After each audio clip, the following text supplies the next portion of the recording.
It's tea time! Let's go!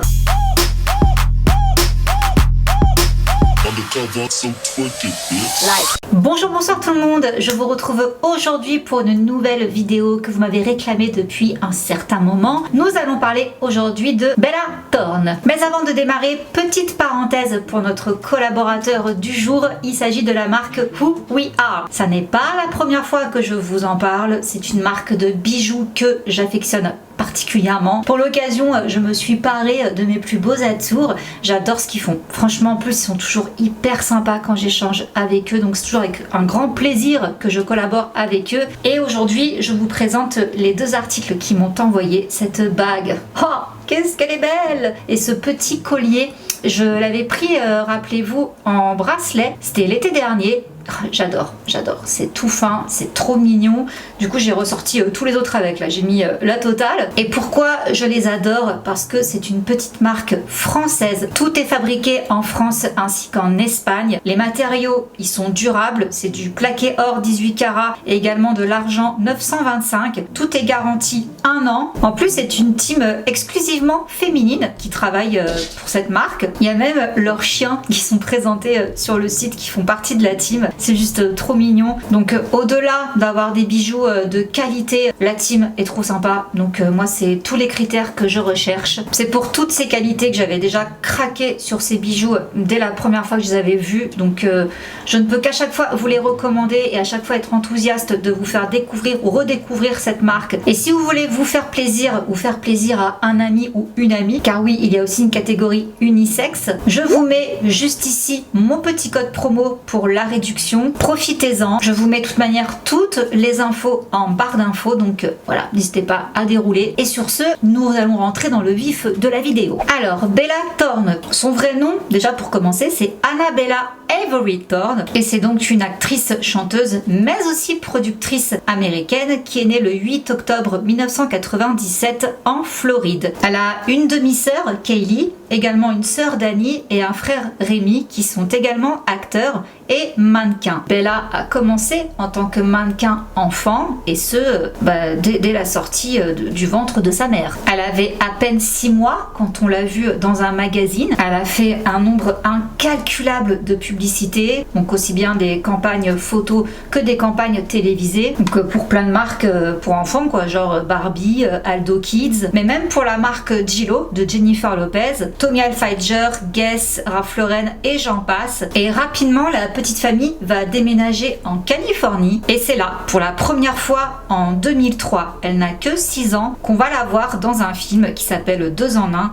seulement elle ne sera pas créditée au générique. Et c'est aussi à cet âge-là, alors ça on l'a appris beaucoup plus tard, mais dans un souci de chronologie, je préfère vous le dire maintenant, c'est à partir de l'âge de 6 ans qu'un membre de sa famille va commencer à abuser d'elle. Je vais revenir là-dessus juste après parce que donc à l'âge de ses 6 ans, pareil en 2003, elle enchaîne avec plusieurs petits projets. On la retrouve dans des shows télévisés tels que Entourage, la série Newport Beach, également October Road et aussi dans Dirty Sexy Money. Et là, tragiquement, alors qu'elle n'a que 9 ans, son père décède dans un accident de moto. Et là, très récemment, dans un podcast qu'elle a fait, là, il y a quelques jours, avec Emily Ratajkowski, j'espère que je l'ai bien prononcé, parce que j'ai toujours du mal avec son nom. Elle est revenue sur un incident qui s'est produit quand elle avait seulement 10 ans, que je trouve ignoble, immonde. Il y a un réalisateur qui a refusé de l'engager. Alors attention, tenez-vous bien le motif. Selon lui, elle avait tenté, donc du haut de ses 10 ans, de le séduire pendant qu'elle passait son casting lunaire. Et elle dit que cette accusation, ça la hante encore à l'heure d'aujourd'hui. Elle y pense tous les jours. Donc elle dit, je cite, le directeur de casting a appelé mon agent et mon agent a appelé ma mère. Il lui a dit, elle ne va pas aller plus loin parce que le réalisateur a senti qu'elle flirtait avec lui et ça l'a mis très mal à l'aise. Ce qui est horrible, c'est qu'elle a culpabilisé. Du haut de ses 10 ans, elle s'est dit, mais qu'est-ce que t'as fait, Bella? Enfin, c'est forcément toi qui m'as fait ressentir ça. Donc Enfin, la vie de cette fille me fait tellement de la peine. Quoi qu'on puisse penser d'elle, elle a eu, je trouve, une enfance horrible. Et elle poursuit dans le podcast avec Emily en disant que, enfin maintenant, du haut de ses 25 ans, elle se dit, mais enfin, quoi qu'elle aurait pu dire à cet âge-là, même si ça avait été à connotation intime, Hein? Fallait vraiment être tordu pour penser que ça pouvait être de la séduction. Enfin, c'était un casting. Elle aurait pu dire n'importe quel truc le plus salace. Dans la tête d'un adulte, tu peux pas avoir l'esprit aussi tordu. Enfin, non. C'est que c'est toi qui as l'esprit dérangé. C'est toi qui as des tendances pédo, vous avez compris? Donc c'est toi le problème, c'est pas l'enfant. Et je cite ce qu'elle dit également. En plus, dans un casting, tu ne peux pas vraiment dire quoi que ce soit. Tu fais la scène, tu salues les gens et tu t'en vas. Il n'y a pas le temps d'aller s'asseoir sur les genoux du réalisateur ou de le mettre mal à l'aise. Donc oui, complètement, je suis d'accord avec elle. Donc c'est n'importe quoi. À l'âge de 11 ans, on va la retrouver dans une série, et là de manière récurrente, qui s'appelle Mon meilleur ennemi, aux côtés de Taylor Lautner, qui d'ailleurs lui vaudra un Young Artist Award du meilleur second rôle féminin.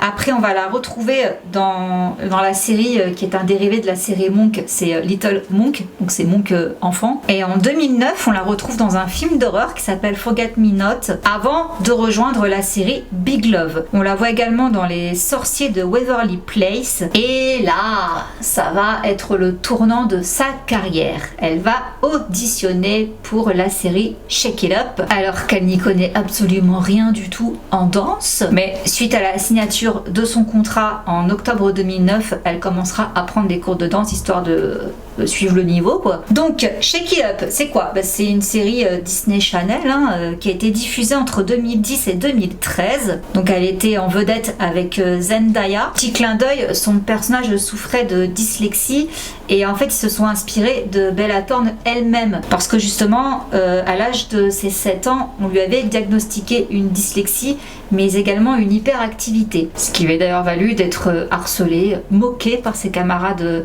de classe. Du coup elle avait fini par suivre des cours à domicile. Et donc cette série va quand même pas mal cartonner, mais en coulisses il s'est quand même passé des choses pas très sympas.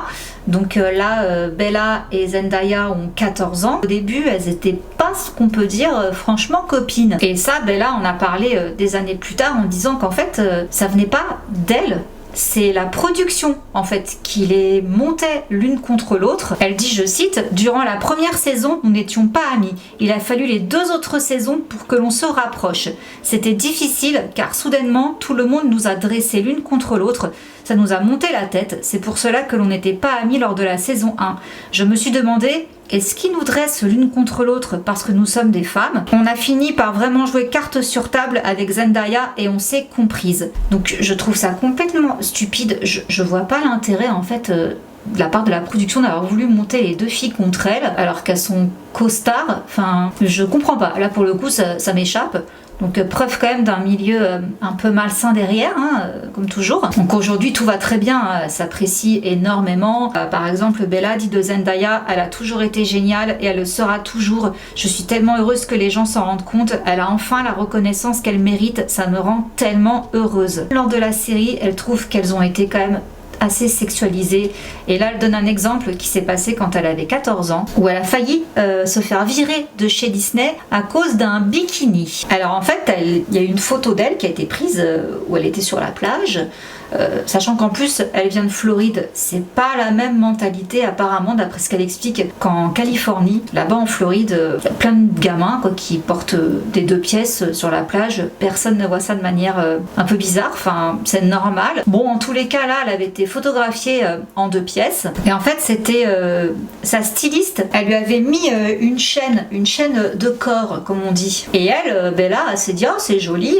bah vas-y quoi. En fait elle s'en fichait, elle a été prise en photo, c'est devenu hyper viral, tout le monde était choqué de voir une gamine de 14 ans avec un bikini et une chaîne. Comment elle ose poser comme ça, comment elle ose porter ça, c'est dégoûtant. Et elle dit qu'elle a vraiment senti la pression du public sur Disney afin de la licencier. Bon, finalement ils l'ont gardée mais sous certaines conditions. Alors je cite les conditions, Nous avons reçu beaucoup de messages parce que tu as été en bikini sur une plage. La prochaine fois tu devras porter un short et un t-shirt. Voilà, en gros nous on a le droit de te sexualiser dans la série, mais en dehors de ça, tu n'as pas le droit. Pour en revenir sur les abus qu'elle a subis étant enfant, elle en a parlé sur Instagram. C'était dans un post qu'elle a mis le 7 janvier 2018, où elle dit donc qu'elle a été abusée physiquement durant toute son enfance, donc de ses 6 ans jusqu'à ses 14 ans, et que ça s'est terminé en fait quand elle a enfin eu courage de fermer la porte de sa chambre et de s'asseoir devant, pas que la personne puisse rentrer. Et ça fait vivement réagir sa mère qui n'était apparemment pas au courant. Elle a dit que c'était la première fois qu'elle entendait Bella parler d'abus. Et il y a même son oncle, donc le frère de sa mère à Bella, James Beckett, il a déclaré que si le père de Bella savait ça, il se retournerait dans sa tombe parce que, rappelez-vous, hein, les abus ont commencé, elle avait 6 ans, son père est décédé quand elle avait 9 ans. Donc voilà, ça s'est passé sous son toit, il était encore vivant, il ne l'a jamais su, sa mère pareil, elle ne l'a jamais su. Et d'ailleurs, sa mère a été tellement choquée qu'apparemment elle a entamé une thérapie histoire de digérer les révélations de sa fille parce que, bah voilà quoi, Bella a dit qu'elle a été dévastée durant toute son enfance à cause de ça. Et la mère apparemment ne s'est doutée de rien du tout. Continuons en 2011 niveau chanson. Elle va chanter un titre qui s'appelle Bubblegum Boy avec Pia Mia. Ensuite, elle va faire plusieurs morceaux, mais ça c'est dans le cadre de la promo de Shake It Up. Donc avec Zendaya, elles vont enregistrer des morceaux et elles vont faire des clips. Et elle va même poser sur l'album solo de Zendaya. En mai 2012, on la retrouve dans un film que j'ai adoré, il est sur Netflix, ça s'appelle Famille recomposée. C'est avec Adam Sandler et Drew Barrymore, un duo comique que j'adore. De toute façon, moi c'est Adam Sandler et Drew Barrymore ou Adam Sandler et Jennifer Aniston. Voilà, je les adore quand ils font des comédies romantiques ensemble, c'est juste trop bien. Et ouais, celle-là, franchement, je l'ai beaucoup aimée. Elle joue très bien dedans. Et donc le film il est sorti en 2014. Et il y a une bonne partie qui se passe en Afrique du Sud. Ensuite en 2013, elle va signer un contrat avec une maison de disques où on peut retrouver les titres comme Jersey, Whatever, One More Night. Et elle va aussi devenir l'égérie de la marque Candies. Également ambassadrice pour I Decide afin de sensibiliser les ados aux divers dangers qu'ils peuvent rencontrer en voiture. Elle va aussi s'essayer à l'écriture et apparemment elle n'est pas du tout mauvaise. Elle va sortir un livre qui s'appelle Autumn Falls en novembre 2014. Puis après elle va faire quelques apparitions ici et là, dont une aux côtés de Zendaya d'ailleurs, dans la série Undercover Casey. Elle va aussi apparaître dans pas mal de longs métrages, mais toujours dans des rôles plus ou moins secondaires. Et en 2016, elle fait son coming out, donc elle se dit bisexuelle. D'ailleurs à ce moment-là, du coup, elle rompt avec son petit ami de l'époque qui s'appelle Greg Sulkin. Je connais pas, mais ils étaient fiancés. Et elle va sortir avec le beau Tyler Posey. Bon, ça va vraiment pas durer des masses, hein. Ça va durer 2 mois. Et après, elle se met en couple avec Charlie Puth, je sais pas trop comment ça se prononce son nom, P-U-T-H. D'ailleurs, petite polémique, hein, beaucoup disent « Ah, mais elle a trompé Tyler avec lui parce que dans les dates, nanana. » Bon, bref, voilà, ça va jaser un moment autour de tout ça. Elle continue son petit bonhomme de chemin, on va la retrouver sur Netflix dans des films et également dans un qui m'a fait assez délirer, c'est Babysitter. Alors, la Babysitter, ce film est perché vivement, c'est assez spécial. Et toujours dans l'horreur, on peut la voir dans Amityville, The Awakening, et également ensuite dans une série qui va pas faire long feu qui s'appelle Famous in Love. Alors, côté vie sentimentale, ça reprend. Il y avait eu une histoire avec Tana Mongeau. Tana Mongeau, donc une youtubeuse qui apparemment rêvait d'embrasser Bella Thorne. Et ben écoutez, son vœu est exaucé. 20 jours après qu'elle en ait parlé, elle a posté sur Twitter un gros smack qu'elle est en train de faire à Bella Thorne. Je ne sais pas si je pourrais vous poster ces photos. Vous-même, vous savez pourquoi, hein, voilà. Mais en tous les cas, la légende du tweet de Tana Mongeau dit « Les enfants, les rêves deviennent réalité ». Donc, Bella va se retrouver dans une relation polyamoureuse avec Tana Mongeau, mais également avec le rappeur Mode Sun, ainsi qu'avec Lil Peep. Ils sont nombreux, oui, de 2017 à 2019. Chacun voit midi à sa porte, chacun son style de vie. Alors, on va enfin la voir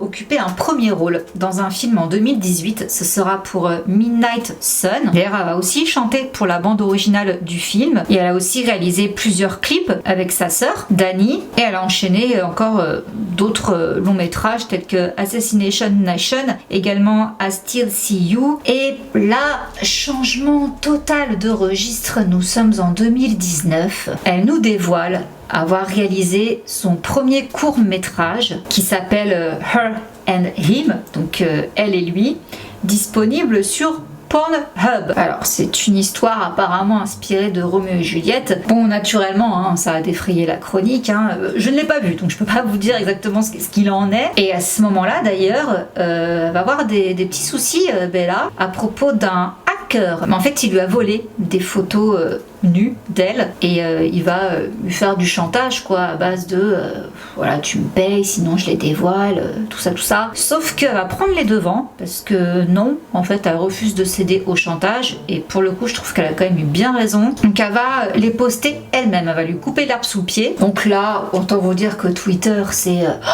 enflammé quand ils ont vu les photos nues de Bella. Et elle a également, quand même, pour montrer pourquoi du comment, hein, ça il a pas pris juste comme ça, elle a montré les captures d'écran des textos qu'elle avait échangés avec donc ce pirate informatique. Hier, comme vous le savez tous, j'ai été piratée. Depuis 24 heures, j'ai été menacée de mes propres photos nues.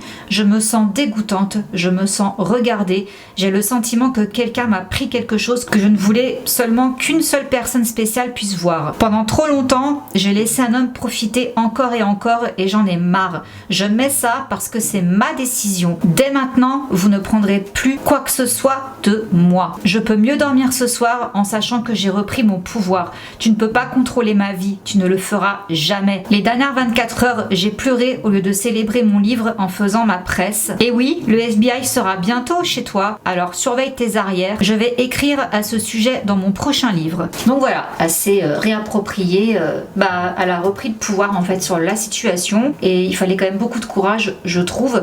Donc voilà, en tous les cas, ça avait fait beaucoup de bruit cette histoire-là à cette époque. Et une qui a pas été cool d'ailleurs, je trouve, là-dessus, c'était Whoopi Goldberg. Tu n'as pas à faire ça. Quand ils te hackent, ils te prennent tout, que ce soit une photo ou 1 million. Quand ça atterrit dans le cloud, tous les hackers du monde y ont accès. Si tu ne sais pas ça en 2019, c'est qu'il y a un problème, qu'importe ton âge. Bella lui a répondu honte à toi, Whoopi Goldberg. En plus, elle l'aimait bien, donc elle était doublement déçue. Je suis dégoûtée. Regarder cette interview m'a fait me sentir très mal. J'espère que tu es contente.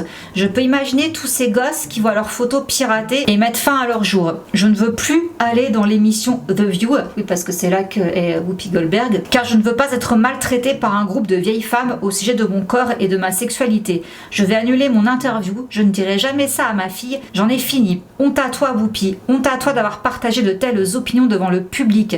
Si je vais à une fête et que je bois, est-ce que je mérite d'être violée ? Car pour moi, c'est la même chose. Bon, suite à ça, Whoopi n'a pas réagi. Par contre, beaucoup de messages de soutien ont été envoyés à Bella. Et je suis d'accord pour le coup parce que, non, Whoopi, tu t'égares. Ça peut arriver à tout le monde de se faire pirater.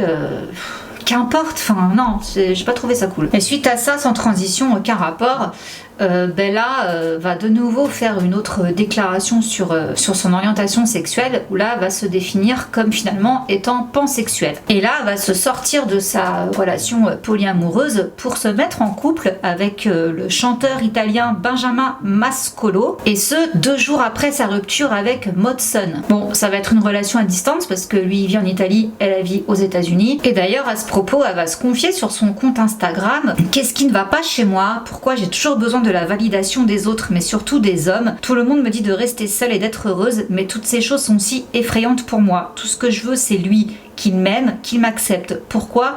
Parce que je ne peux pas m'accepter seule. Ouais, bon, en même temps, quand on voit son passif, ça peut se comprendre, hein, franchement. Et suite à ça, elle sort un 4e livre. Oui, parce qu'elle a quand même continué à publier des choses entre-temps. Donc là, ce livre s'appelle Life of a Wannabe Mogul Mental Disarray. Donc c'est un recueil de poèmes sur ses problèmes personnels, ses relations ainsi que son enfance. Donc elle va parler de dépression, également de son agresseur. Et elle va également s'adresser à sa mère en lui faisant des excuses. Chère mère, je suis désolée pour les mots que j'ai dit, j'avais besoin de les faire sortir de moi. Je sais que ta vie n'a pas été parfaite et je sais que c'est pourquoi la mienne ne l'a pas été non plus. Tout dans la vie est un mystère, mais ce qui ne l'est pas, c'est cet amour infini et éternel que j'ai pour toi.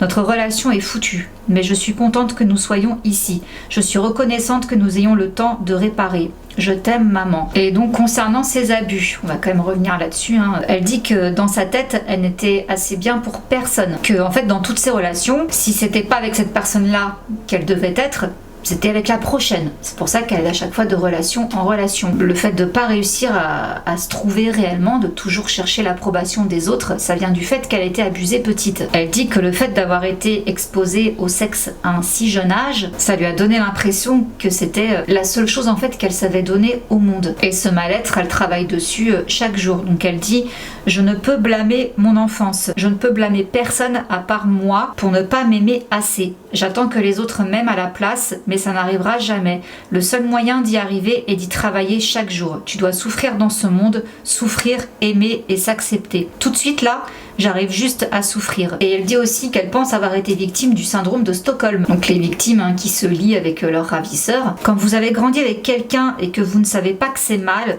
c'est juste comme un événement quotidien. Genre, c'est pas grave. La seule façon dont je pourrais y faire face, je suppose, est de l'aimer, d'aimer sa nature cruelle, détestant ce qu'il me faisait, mais essayant de me convaincre que j'aimais ça. Et elle dit même, c'est quand même chaud là ce qu'elle dit d'elle, qu'elle a été égoïste pour n'avoir rien fait pour arrêter les abus. Et elle poursuit, je laissais cela m'arriver. Je n'étais pas en train de lui casser les dents, alors comment puis-je m'asseoir ici et écrire ceci et ne rien faire à ce sujet ? Parce que je suis égoïste. Et donc pourquoi n'a pas été voir la police ? Pareil, elle dit, je ne veux pas m'asseoir avec la police et les convaincre que j'ai été violée plusieurs fois. Pourquoi devrais-je convaincre quelqu'un que je l'ai été ? Et elle dit que malheureusement il y a beaucoup de victimes, le jour où elle parle, on les tire vers le bas, quoi, sont considérées comme des méchantes. Donc ça lui a pas non plus toujours donné très envie de parler, quoi, de dire ce qui lui était arrivé. Et pour elle, non, elle veut pas le nommer. Alors du coup ça a donné naissance à pas mal de théories. Donc comme je vous ai dit déjà, on sait que c'est pas son père parce qu'il est décédé, elle avait 9 ans.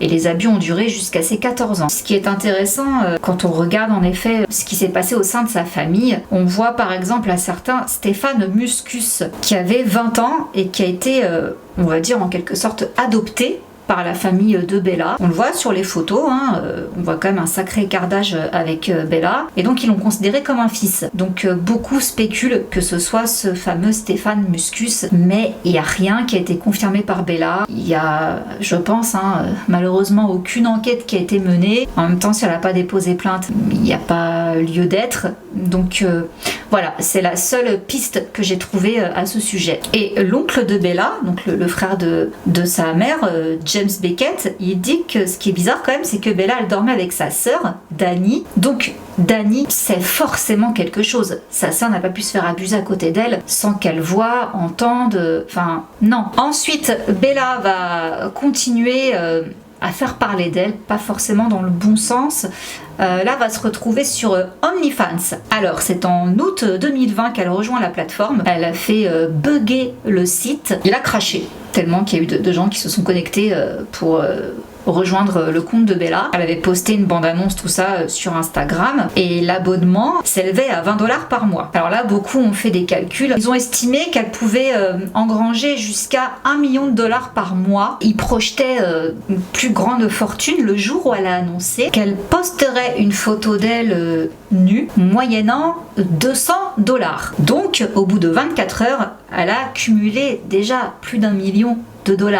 Mais quand elle a posté la dite photo, elle n'était pas du tout nue, elle était en bikini. Autant vous dire qu'elle s'est fait insulter sur tous les réseaux en fait, parce que la photo a été rendue publique en disant mais c'est quoi cette arnaque. Ça allait tellement loin, en même temps normal, qu'elle a dû s'excuser sur Twitter en disant je voulais attirer l'attention sur le site et normaliser la stigmatisation, et en essayant de faire ça je vous ai blessé. Je suis en contact avec OnlyFans pour discuter des nouvelles restrictions, c'est du n'importe quoi et je m'excuse. Du coup, suite à cet événement, la plateforme OnlyFans a revu ses modalités de paiement. Donc il y a un prix désormais limité pour avoir accès à une photo de 50 $, et les créateurs touchent cet argent seulement au bout de 30 jours. Avant c'était 7 jours. En mars 2021, elle se fiance à son chanteur italien, donc Benjamin Mascolo, et très peu de temps après, le 21 juillet 2021, rebondissement dans l'affaire du pirate informatique qui avait donc hacké son cloud et qui la faisait chanter pour dévoiler ses photos nues massivement. Eh bien, le ministère de la Justice a annoncé que Joseph O'Connor, un jeune Britannique de 22 ans, avait été appréhendé appréhendé par la police nationale en Espagne. Donc il a été arrêté. Aujourd'hui, je me suis réveillée à nouveau avec l'espoir et un poids a été enlevé de mes épaules. Donc ce fameux Joseph a été accusé de piratage de Snapchat, TikTok, qui ont affecté les comptes de Bella et également de la TikTokeuse Addison Rae. Et apparemment, il est même la 4e personne à avoir été arrêtée d'un espèce de groupe en fait qui avait piraté plusieurs comptes, notamment ceux de Kim Kardashian, Elon Musk, Joe Biden et Barack Obama, entre autres. Donc tout un groupe de hackers. Donc voilà, bonne nouvelle quand même, hein, on a retrouvé ce petit malin. Et là, dernièrement, en juin 2022, elle s'est séparée finalement de Benjamin Mascolo. Et là, pour l'instant, rien de très nouveau, si ce n'est, voilà, je vous dis, elle fait pas mal de podcasts en ce moment, où elle revient un petit peu sur tout ce qui s'est passé. Donc j'ai l'impression que c'est assez thérapeutique pour elle quand même d'enfin parler, même si elle ne nomme pas son agresseur, ça c'est son choix. Peut-être qu'un jour elle le fera, je sais pas, elle est encore jeune. Mais c'est quand même très intéressant de l'écouter parler. De prime abord, je vous cache pas que j'avais pas un très très bon avis sur cette fille, mais je savais pas en fait qu'elle avait vécu tout ça. Moi je voyais juste une fille un peu trash, elle avait pas l'air vraiment saine, je trouve, et maintenant que je sais tout ça, je l'adore. Voilà, je l'avoue, j'ai fait un twist. Donc il faut vraiment jamais juger les gens à la couverture, hein, parce que moi je vous dis, je savais pas tout le reste. Bon, je cautionne pas l'arnaque sur OnlyFans. Là pour le coup c'est un peu normal que voilà, je l'ai écoutée en podcast, je la trouve très intelligente, très intéressante, et j'ai été étonnamment surprise, agréablement surprise. Je l'ai vraiment découverte sous un autre jour. Donc je lui souhaite tout le bonheur du monde, je lui souhaite de guérir, d'être heureuse, de rencontrer les bonnes personnes, d'être bien entourée et voilà, et tout ce qu'elle mérite. Donc c'est là-dessus que je conclue cette vidéo. J'espère qu'elle vous aura plu. J'ai vraiment regroupé un maximum de choses. Et voilà, je vous laisse. On se retrouve très bientôt pour une nouvelle vidéo. Mouah. Bisous, ciao. Undercover on the beat, so twerk it, bitch. Like.